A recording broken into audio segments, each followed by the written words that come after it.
Buddy Hield and the Bahamas still alive, and Tyrese Haliburton and Daniel Theis are done playing exhibitions, getting ready for the FIBA World Cup. We'll talk international play, Pacers free agency updates, and general team news all on today's Locked On Pacers podcast. You are Locked On Pacers, your daily Indiana Pacers podcast, part of the Locked On Podcast Network, your team every day.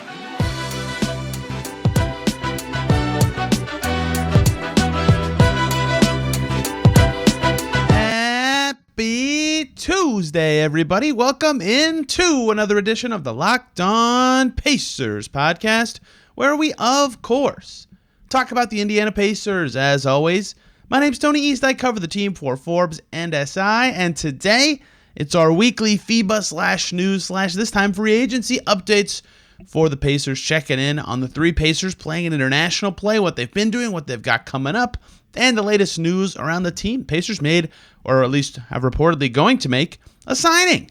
And some ex-Pacers have signed contracts elsewhere. We'll cover all that. And also some other news about the team and the arena, Gainbridge Fieldhouse, having some stuff open around the arena this week that I think will be interesting and important to fans. So we have a lot to cover today, as we do on all these. And we will continue to do these FIBA and news update shows every week until the World Cup is over. It starts on Friday. Haliburton USA play their first game Saturday. Lots of international action to cover. But in the non-World Cup division, we'll actually start with the coolest thing that happened in Pacerland this past week to me. That's Buddy Hield and the Bahamas winning their Olympic pre-qualifier tournament. So how this works is there was an America's division of teams that didn't make the World Cup but still have a chance to qualify for the Olympics, and they have to qualify for the qualifier tournament next summer. And that's what this tournament was for. And the Bahamas, to be clear, Buddy Hield's team. Now, granted, they're a little better than this now because they have DeAndre Ayton and Eric Gordon as well with Hield, but they were ranked 56th in the world entering this tournament. And in this tournament of 8 teams, they were sorted into 4 tiers, and each tier had 2 teams. And that's how they determined the groups. So, right, each group got 1 tier 1 team, 1 tier 2 team, 1 tier 3 team, and 1 tier 4 team. Bahamas was a tier 3 team. So at best, FIBA said in this tournament before starting it that the Bahamas was the 5th best team in this tournament. And they won. On Saturday, Buddy Hield and the Bahamas beat Uruguay. They reached the finals. They play Argentina in Argentina, I might add. The final game, actually all the games to be clear, but the final game was in Santiago del Estero, and the Bahamas won the tournament. Huge, probably, I'd have to talk to somebody who knows Bahamas basketball better than me.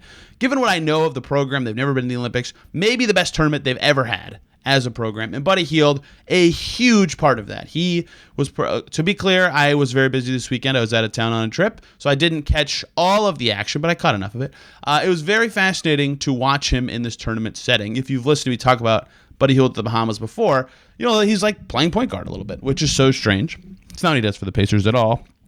That kind of transitioned between him and Eric Gordon throughout the tournament. Eric Gordon ended up being amazing in the finals. 27 points for the Indy native to lead them to victory, and that made him become the tournament's leading scorer, passing Buddy Hield in the final game. But it was really fascinating, right? Watching Hield play in these settings. Like, their coach is a Golden State Warriors assistant coach. His name's Chris DeMarco, and he has them play kind of like the Warriors, right? They play with quick pace. They get into their action right away. Like, the second they cross half court, there's a pass, there's a handoff, they're getting into it.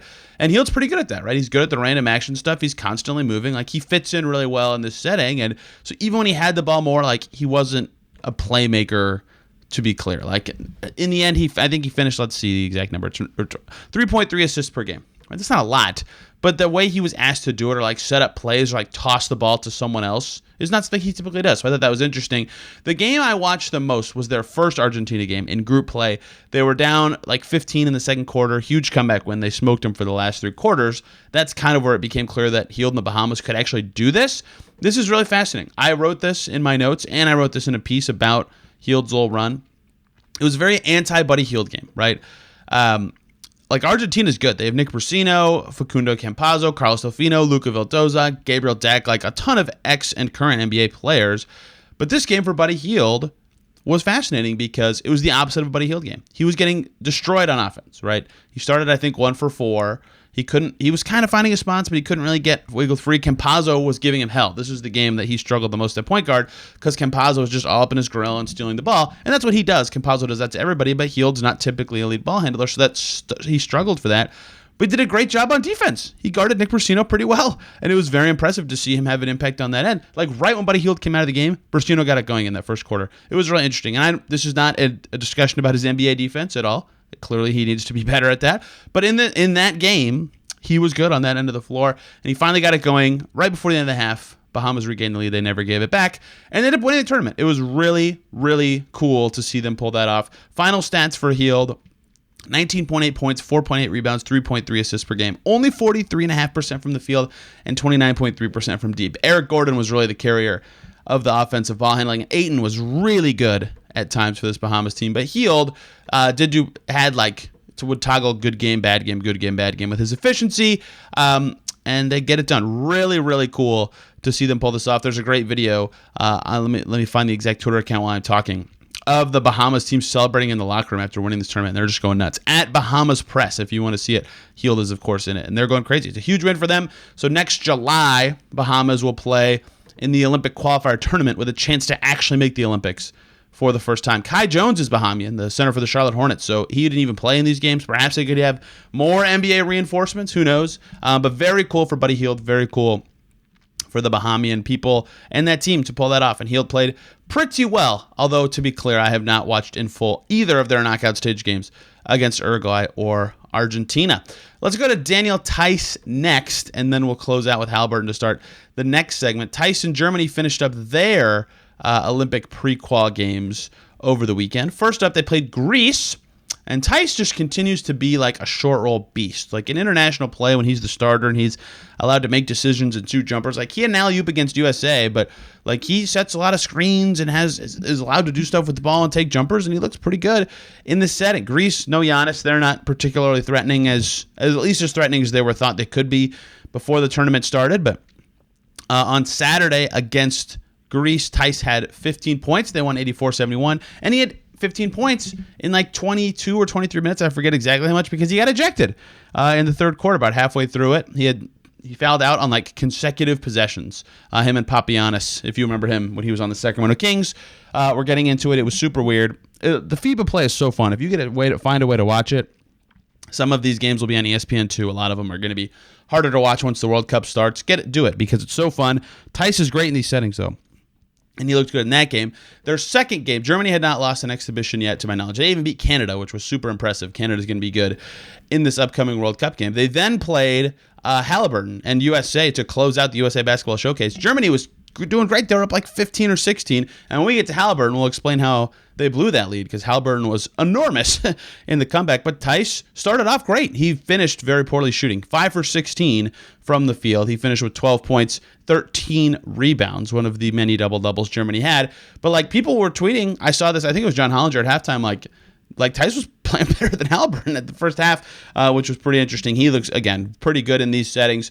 Germany is very threatening and physical, and that's kind of how Theis plays. He's this bruiser type, and he's looking athletic. Like he had an alley-oop dunk against the USA. Like I said, he had a crazy alley-oop dunk in there. Oh, I got to find the opponent now. I tweeted a video of this if you want to see it, but he had a crazy alley-oop dunk in one of Germany's first games that just blew my mind. I couldn't believe it. It's like very, not un-Theis-like, just not what you expect. Against Sweden, on a beautiful lob from Franz Wagner nonetheless. So like he looks spry, he looks healthy, which I think is key for the Pacers, right, who didn't have him in that health last year and looks good. But that's the end of the exhibitions for him. Those two games against Greece and the USA and Abu Dhabi are done. Germany, I believe, will have their, I could just look this up while I'm talking, will have their games in Okinawa, Japan for the World Cup, but I'll double check while I'm speaking. They play first on Friday, and they are, to me, one of the favorites to probably get top 8, top 4 in this tournament. They're good. They got third in Eurobasket last year.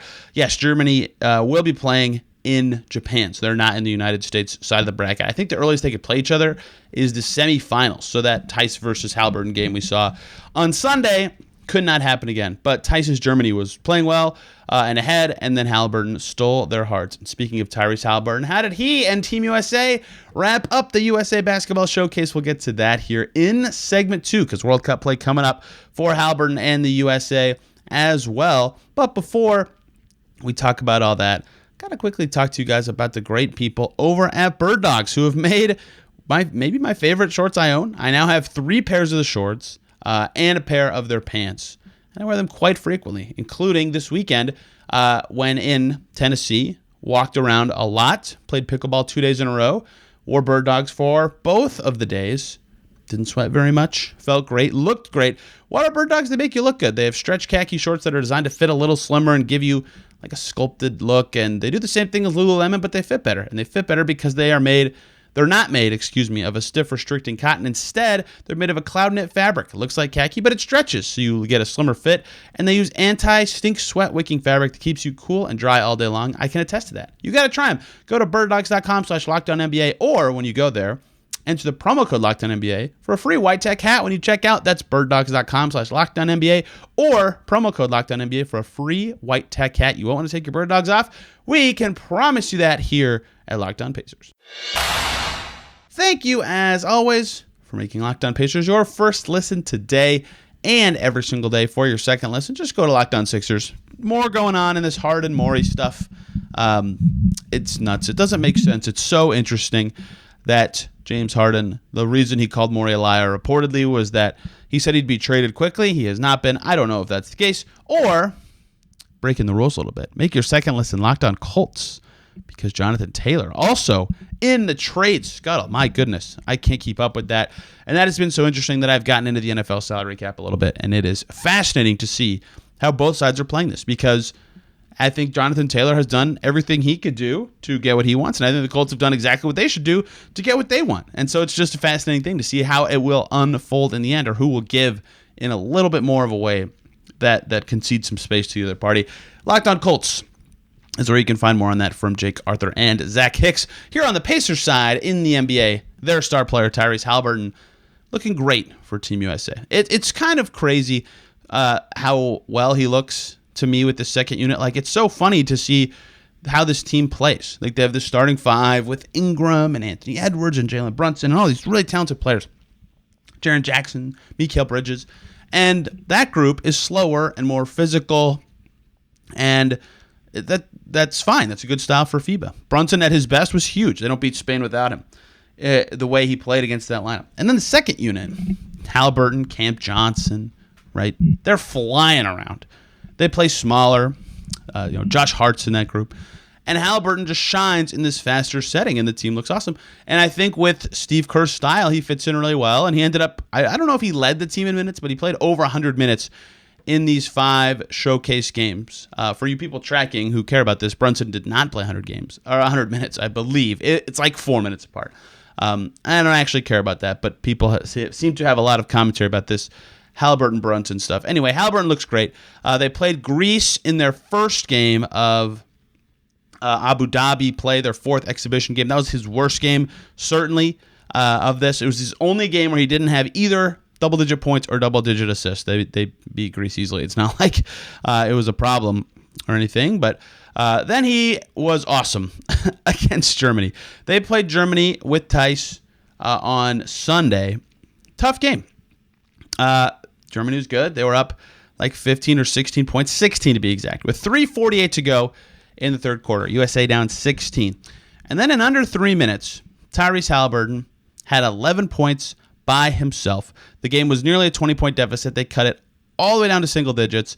And then they keep coming back in the fourth with Haliburton leading the show. They come back and they beat Germany. A huge comeback, and Haliburton speared it with his 16 points. After the game, Brian Windhorst of ESPN reported that Haliburton said, "Our second unit felt like we were effing the game up, so we had to come in and fix it." And boy, did he. He looked really good. He continues to play very well in the system. I think that, again, he's just a very Steve Kerr player, and that has made a lot of sense. So it was very cool to see him shining in these games. I think he'll continue to get a bunch of minutes and maybe even close games, because he's been a key part of basically every single game that they've had. I can't believe how long it's going to be to find. But against Greece, he had 6 points, 2 rebounds, 4 assists, and 2 steals. That's like a good game. It's just way less than he's typically had in these outings. Like against Germany, that 11 points in 3 minutes was obviously significant. He finished that game with 16 points. That was his highest of all the exhibitions. 3 assists and a steal, 5 for 7 from the field, 3 for 4 from deep. 21 minutes, higher than anybody except for Bridges, Jaren Jackson, and Anthony Edwards.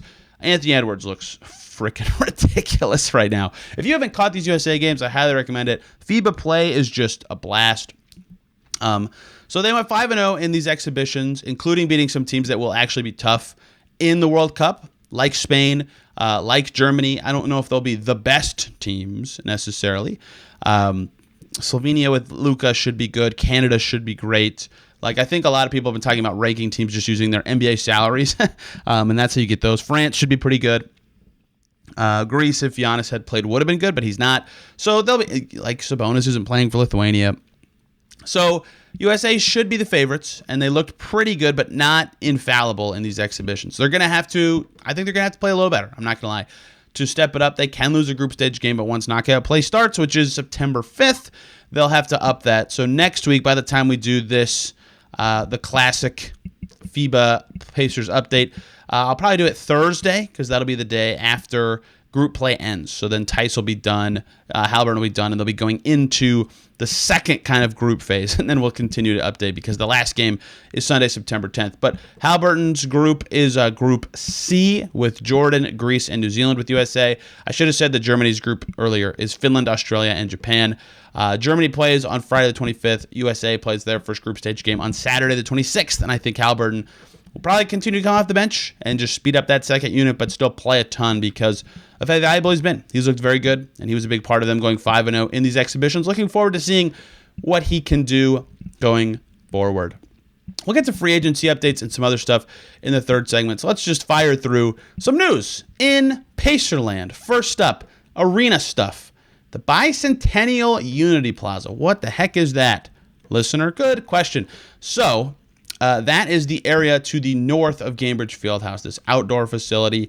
It's going to have basketball courts. In the winter, it's going to have ice skating. It's going to have areas for eating and snacking and activities and a new entrance to Gainbridge. And it's really open, and it's got these big screens, and it's got this bar that's called the Boom Baby Bar. And it's right next to where the Pacers have like employment stuff, and it's right next to this building that's going to be like part speakeasy, part event center. That's not going to open till later. But the Unity Plaza itself, the outdoor venue part, opens Thursday to the public, August 24th. Again, to say it again, it's called the Bicentennial Unity Plaza. If you'd like to Google it and hear more about it, I went and took pictures of it in like March. I walk past it all the time. I probably should update it. There's a lot more than what I just said, but it's going to be sweet. They've described it as, quote, a focal point for gatherings, offering a space where all residents and visitors will be greeted by captivating landscapes and art installations, and of course, a basketball court for some friendly competition that will serve as an ice rink in the winter. It will be a lot more than that. They'll have free events all weekend if you're in Indy. Thursday is the ribbon cutting ceremony. I don't know why I said that so poorly. You can hang out there during the day, and then there's a Fever pregame party because the Fever play a home game Thursday. Friday, they've got a happy hour on the plaza out there. Saturday, it's Indy Night Market out there. And then Sunday is like a kid's day. There's a little hoops mini clinic and then like a love of the game thing they're doing with like crafts and coloring and painting stuff. So it'll be cool. It'll be fun to be out there and see what that's all about. It'll be cool that it's not under construction anymore. There's going to be more done by the time All-Star is set to begin next year. But that is the Unity Plaza update, and I wanted to make sure I got that in before Thursday because it'd be pointless to say after it actually opens. I also want to talk about Gennaro Pargo for a second. The Pacers Summer League head coach, mostly because I wrote a story about his coaching, and I didn't really talk about him much. You talk about Summer League players, but not the coach. Pargo's a really strongly developing coach in the Pacers system, and he's in the development side more so than the assistant side, so you don't hear his name as much. But I think he's kind of on that path to being an assistant, right? When he was in Charlotte at the end of his career, Mike Dunlap and Steve Clifford were his coaches. And he said back then he was basically a player coach and he wanted to become a coach. He was with Portland for a little bit, the G League with the Windy City Bulls, and ended up with the Pacers. And he's been really solid. He's really good at relating to players because he played this decade. And he's still good. Like, I can see him play in practices, and he can still play, which instills a lot of confidence into those guys. They really liked what he did for them out there in Vegas, and I think he did a good job. I think the players really respect the voice that he has, and he chatted with like Terry Stotts and Jim Moran back in Portland before Summer League to get some tips from them, but he really kind of did his own thing. They played within the Pacers style, but he had his own sideline and baseline out of bounds plays, and he really showed that he's got the respect of the players and did a pretty good job out there. And I just wanted to, one, talk about his summer league a little bit there, and two, I think he's kind of a developing, maybe not like, I don't know how long if he'll ever be a head coach, but like an assistant in waiting for the team, because he showed how what he kind of could be as the modern coach of, the ex-player who's really good at relating to players and really understands what they go through. And he was totally drenched with the first time we did media with him out in Summer League, which was really fun because they dumped water all over him. So if you want to read that whole story, it's on Pacers SI. And I wanted to talk about him a little bit as we continue through the news. Let's talk about free agency. Believe it or not, the Pacers are reportedly going to sign a player. I'll explain how that's even possible. And some of their former players are on different teams. And we might talk a little bit about Gabe York because he's in a pretty cool documentary to close out today's show. Thank you, as always, for making Locked On Pacers your first listen today and every single day. I'm just going to pick a random team because the news of the NBA is currently slow. Actually, no, I'm not. I'm going to pick the Thunder for your second listen, Locked On Thunder, because they just waived Ty Washington, who was a first-round pick last year. They didn't pick him. They got him in a trade, but they cut him. They had to cut good players. They also cut Usman Garuba, who I loved in the draft 2 years ago. They're both free agents now. Why did they do that? Well, there's very good reason for it, and Rylan Stiles will have more over at Locked On Thunder. Usman Garuba, good player. Someone should claim him. Speaking of claims and free agency, that was an unintentionally awesome segue. Let's cover some Pacers free agency stuff because it was reported last week by Jonathan Givony of ESPN and then confirmed by the Liberty Flames basketball team on Twitter that Darius McGee is going to sign a contract with the Pacers, and McGee himself was Givony's source. He said, McGee told ESPN. And he also said it's an Exhibit 10 deal. So let's explain this. So the Pacers, as it stands, or at least at the time this was said, had 15 players on standard contracts, right? And 3 two-way. So they're full. That is the full team. You cannot have more than that when the regular season starts. But in the offseason and through training camp, in the new CBA, you can have 21 players. So the Pacers can have 3 guys on their team that are they could even technically be on guaranteed deals, but they have in for training camp, but they would have to cut them before the season. And that's what these Exhibit 10 deals can typically kind of allow you to do, is bring in guys for camp. And an Exhibit 10 deal, for those unaware, again, it's not a very common basketball phrase. It's basically a training camp deal. It's a 1-year non-guaranteed NBA contract that can be converted to a two-way. But if you're waived on a contract that has Exhibit 10 language, and then you go play for that team's G League affiliate for at least 60 days, you get a bonus up to $75,000, which is pretty nice. That is what McGee will sign with the Pacers. He has not yet, to be clear. Last year, the only August signing for the Pacers was David Servita, so it's possible it happens in August, but most of their Exhibit 10s happen like right before camp in mid-September. So we'll see what actually happens here. Who is Darius McGee? Before we continue just rambling about what Exhibit 10s are, if you'll remember, he played for the Pacers in Summer League. So he's been in the org a little bit. He is 5'9", but is a dang good shooter. He didn't show it in Summer League. We'll talk about that in a second. But with Liberty, his last 2 seasons in college, he shot 39% from 3, and then 2 years ago, and then 39.4% last year. Those don't sound like high percentages, but he took 775 threes in those 2 years. 11 per game. That's insane. He was absolutely bombing them, and so to him at that percentage is crazy. That's a guy worth taking even the smallest of flyer on. In Summer League for the Pacers, he went 16.7% from 3, so it didn't show it. He only appeared in 2 games, I believe. Yeah, he only appeared in 2 games during Summer League. He actually he scored the fewest points for any player who actually played in his 25.6 minutes, which was the lowest of anyone who played, and he went 1 for 6. So I'm not going to hold that over his head, but I did see him canning like 70% from like 30 feet in a Summer League practice. So shooting is his thing.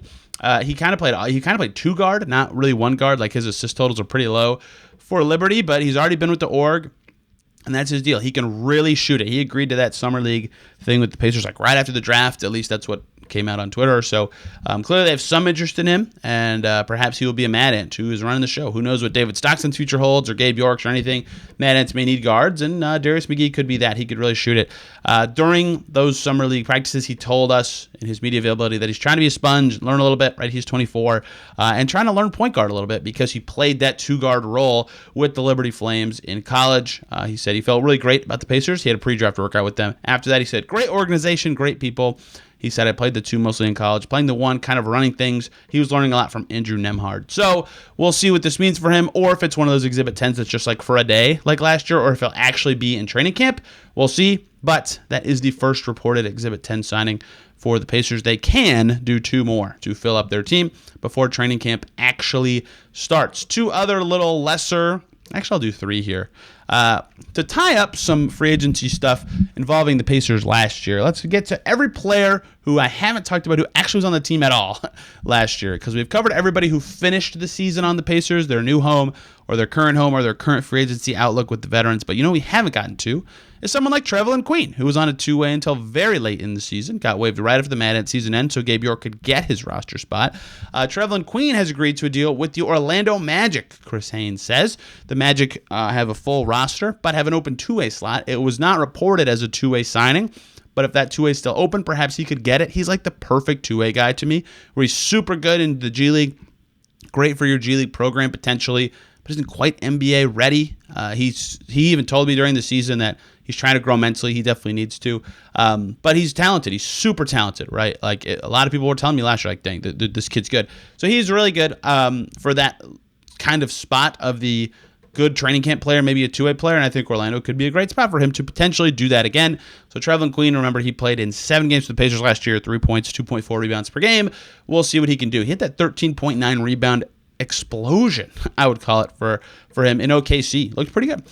So he'll be with Orlando this coming season. Another former Pacer waived back in February, Terry Taylor, back with the Chicago Bulls, re-signed with them on a multi-year deal. It looks like a little bit of money guaranteed, and if he makes the opening night roster, even more money guaranteed. If not, I don't know where he'll end up or what he'll consider doing, but he'll probably have to fight for some stuff in training camp. I've always thought Terry Taylor's pretty good. The Pacers certainly thought he was going to be something awesome last year. They started him opening night. Remember, he was the starting 4 with Turner hurt. And then his minutes just deteriorated. A lot changed for him throughout the season, certainly, but his rebounding is just ridiculously valuable to me. He's back with Chicago. We'll see what he ends up happening with them. Remember, after he got cut by the Pacers last year, he joined the Bulls on a 2-way contract. That was his second NBA franchise. He remains with them heading into the next season. The other guy waived when Terry Taylor got waived. Well, one was James Johnson. They brought him back, obviously. Was Goga. I haven't really talked about him this summer because he never became a free agent, which actually surprised me a little. Not that I don't think Goga's good. I actually think he could be a totally fine backup center. But they just picked up his team option. The Magic did. They scooped him up on a 2-year deal after the Pacers let him go. They had him on a team option the second year. They picked it up. Goga back with the Magic. So Trevelin Queen, who the Pacers waived in March, is with the Magic. With Goga, funnily enough, who's also with the Magic and was waived in February. Terry Taylor was waived in February. He's still with the Bulls, and one left, Serge Ibaka, was on the Pacers for all of a couple hours after he got traded there from the Bucks in the Jordan Nwora trade. He is still a free agent, and that I cannot believe I just said his name on an August Pacers podcast. So that is truly everybody who played for the Pacers at all last year that has now been covered from a free agency perspective. Last newsy thing. And then I'm out of newsy things, so I'm going to have to find more for next week's FIBA Plus News show. Gabe York in a documentary. This is pretty sweet. I knew about this, and I got to talk to York a little bit as a part of it. It's called Destination NBA, a G League Odyssey. It's really cool. It's on Amazon Prime, which is called Prime Video now, to be clear. And it's about G League players trying to make it to the NBA, right? And Gabe York heavily featured in it. He's like the perfect poster child for something like this. A lot of guys involved in it. Most of them are guys who are a little more established in the NBA than New York is, like Scoot Henderson's heavily in it. Spencer Dinwiddie, Seth Curry, not Steph Curry. It's really good. It's produced by Ringer. So Gabe York was on Bill Simmons' podcast, funnily enough, talking about it because they were a big part of it. And Religion of Sports was a big part of it. Tom Brady involved, or at least potentially an investor in that company. But York was really cool in it. He talked about his path to the NBA in it. And when I asked him about it, first of all, it was cool to hear from the directors. I have a story on this on SI if you want to read it, to hear what how their perception of the G League and its players changed. But it was cool to hear from York too, because he felt like he knew he was good enough for the NBA, and he said the second time getting with the Pacers, it felt more special because he knew he was good enough, and he felt like he actually accomplished it a little more that time. But so he said it felt more real. But he also said, the Pacers gave me a back-to-back two-ways, just gave me more confidence and solidified the fact I belong in the NBA. I got a chance to play at the highest level, and I'm thankful and blessed for all that, but they didn't give me an opportunity to make the team or be a part of something special, and that's what I'm looking for still. So he's still out there. He's still looking for that NBA chance. We'll see if he gets it. He certainly can score. He is, I think he turned 30 a couple months ago. 29? I don't want to get that wrong. But it's very cool that he's still, 20 days ago he turned 30. So great for him to keep grinding for it. Very cool that he's in this documentary about the life of the G League. It's really good. I highly recommend anybody give it a watch or read my story if you want to hear from the directors and York himself on that. That is all of the latest from Pacerland. Tomorrow's going to be the off day this week. Thursday depends on some other stuff. The scheduling is kind of in flux because of some interview stuff going on, and I have a personal life thing to deal with. Friday, I want to talk about the Central Division. Where do the Pacers stand in it? What does it mean for their outlook? What does the division look like? Because that's the teams they'll play the most. Next week, I want to do a show I do every summer about fun lineups the Pacers can use and deploy this summer. We'll also do our second book club pretty soon. I want to talk about some of the newer Pacers and how they can help the team, because I've written 2 of those 6 stories. So still lots to get to. Still lots coming up here on Locked On Pacers. It's August, but we're rolling. Thank you all a ton for listening. Hope you had a great day. We will see you soon.